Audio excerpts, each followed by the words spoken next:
হয়, এক ব্যতিক্ৰমী কৃষি প্ৰণালীৰে স্বাৱলম্বী হোৱা এখন কৃষি পথাৰ বুলিয়েই ক'ব লাগিব এক প্ৰকাৰৰ।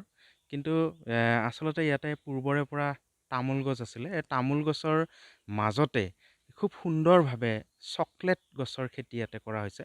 মই বৰ্তমান উপস্থিত আছোঁ সোণাপুৰৰ যি নৰ্তাপ গাঁও পঞ্চায়ত আছে, নৰ্তাপ গাঁও পঞ্চায়তৰ অন্তৰ্গত ধীৰেশ্বৰ তিৱাৰ এখন বাগানত। মই প্ৰথমতে ইয়াৰ কিছু দৃশ্য দেখুৱাবলৈ মোৰ সহযোগীক অনুৰোধ জনাইছোঁ। খুব সুন্দৰভাৱে আচলতে ইয়াতে চকলেটৰ যি মেটেৰিয়েলছ আচলতে য'ৰ পৰা চকলেট প্ৰডাকশ্যন কৰা হয়, সেই চকলেটৰ গছ আচলতে ইয়াতে লগোৱা হৈছে আৰু খুব সুন্দৰকৈ সেই গুটি ইয়াতে লমালমে লাগিছে। আমাৰ দৰ্শকসকলক দেখুৱাইছোঁ এক খুব সুন্দৰ পৰিৱেশ বুলি ক'ব লাগিব। ইয়াতে যিসমূহ মাটি আচলতে আমাৰ গাঁও অঞ্চলত, গ্ৰাম্য অঞ্চলত যি সকলোৰে আচলতে তেনেকুৱা ধৰণৰ ভূমি থাকে বা তামোলৰ খেতি কৰা হয় বা বিভিন্ন ধৰণৰ খেতি থাকে, কিন্তু কিছু ঠাই ইয়াতে খালী হৈ থাকে। কিন্তু এওঁলোকে এই খালী ঠাইখিনিক আচলতে এটা সুব্যৱহাৰ কৰা বুলি ক'ব লাগিব। খুব সুন্দৰভাৱে ইয়াতে প্ৰয়োগ কৰিছে আচলতে তামোল গছৰ লগতে চকলেট গছৰ খেতি। ইয়াত যিজন ব্যক্তি তেওঁ আচলতে এই খেতিৰ লগত জড়িত বা এই খেতি কাৰ্য তেওঁ কৰিছে, তেখেত আছে মোৰ ওচৰত। মই তেখেতৰ পৰা যে কিছু কথা তেওঁৰ জানিবলৈ আমি চেষ্টা কৰিম। দাদা, আপুনি যে ব্যতিক্ৰমী এটা চিন্তা চৰ্চা কৰিলে, তামোল বাগানখন আছেই আপোনাৰ, তাৰ মাজতে চকলেট গছৰ খেতি, এই চিন্তাধাৰাটো কেনেকৈ আহিলে বা ক'ৰবাত প্ৰশিক্ষণ লৈছিলে নেকি? নমস্কাৰ, মোৰ নাম ধীৰেশ্বৰ তিৱা, গাঁও ৰংদলৈ। চকলেট খেতিটো প্ৰথমে মোক যোগাযোগ কৰিছিলে ইয়াত তেতেলীয়া এগ্ৰ' অৰ্গেনিক এপিচিৰ ফালৰ পৰা।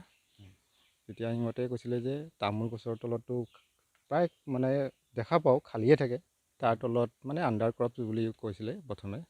তাৰ তলত এটা খেতি কৰিব পাৰে, সেইটো কৰিব নেকি মোক সুধিছিলে। তাৰপিছত মই ভাবিলোঁ ঠাইবোৰতো আছে যেতিয়া, আৰু নতুন খেতিৰ নামো মানে শুনা নাছিলোঁ আগতে, লগাই চাব পাৰি বুলি মই তাৰমানে প্ৰথমে 20ডাল দিছিলে মোক। 20ডাল দিয়াৰ পিছত প্ৰথম বছৰ সেইটো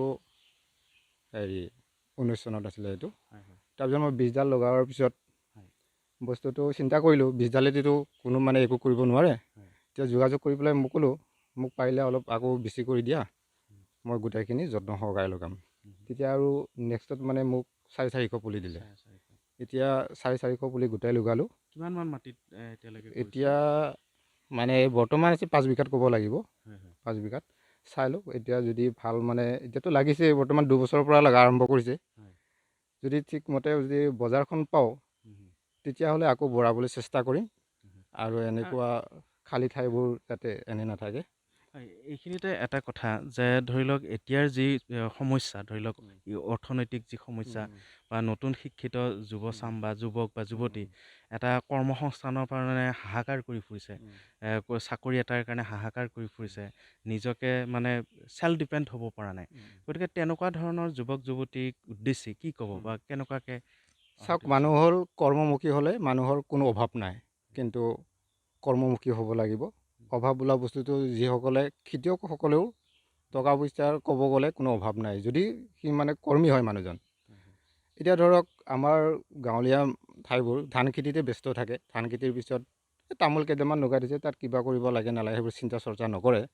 তাৰ তলত ধৰক এতিয়া ককো পুলিয়ে কৰিলোঁ বা ধৰক পাণ আছে, গোলমৰিচ আছে, এইবোৰ খেতি কৰিলে ধৰক মই যদি এই 4 বিঘাত 5 বিঘাত যদি তামোল খেতিকে অকল নিৰ্ভৰ কৰি থাকোঁ তেতিয়া একো নাই।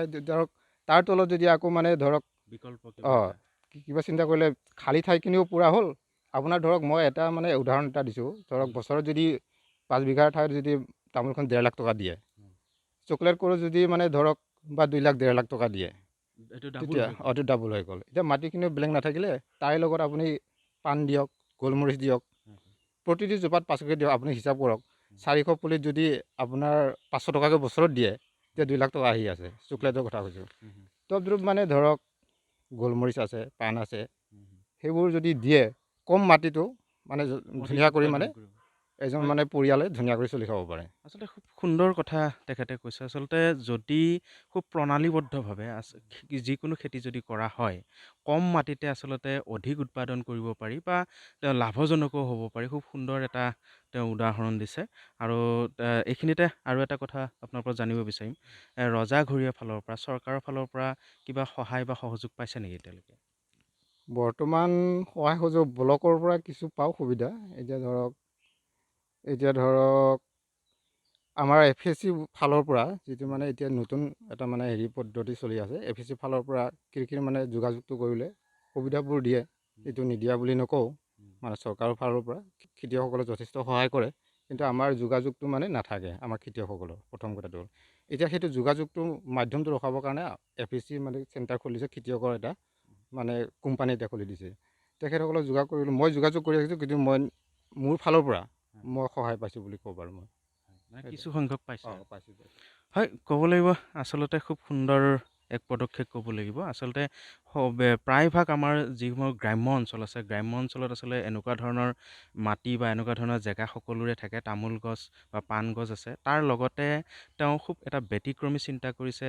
তাৰ তামোল পাণৰ গছৰ লগে লগে চকলেট গছৰ খেতিটো আৰম্ভ কৰিছে। আৰু তেওঁ খুব সুন্দৰকৈ বুজাই দিছে, যদি এতিয়াৰ শিক্ষিত যুৱক যুৱতীসকলে এনেকুৱা ধৰণৰ কৰ্ম সংস্কৃতিৰ প্ৰতি আগুৱাই যায়, নিশ্চয় স্বাৱলম্বী হ'ব বুলি আশা কৰোঁ।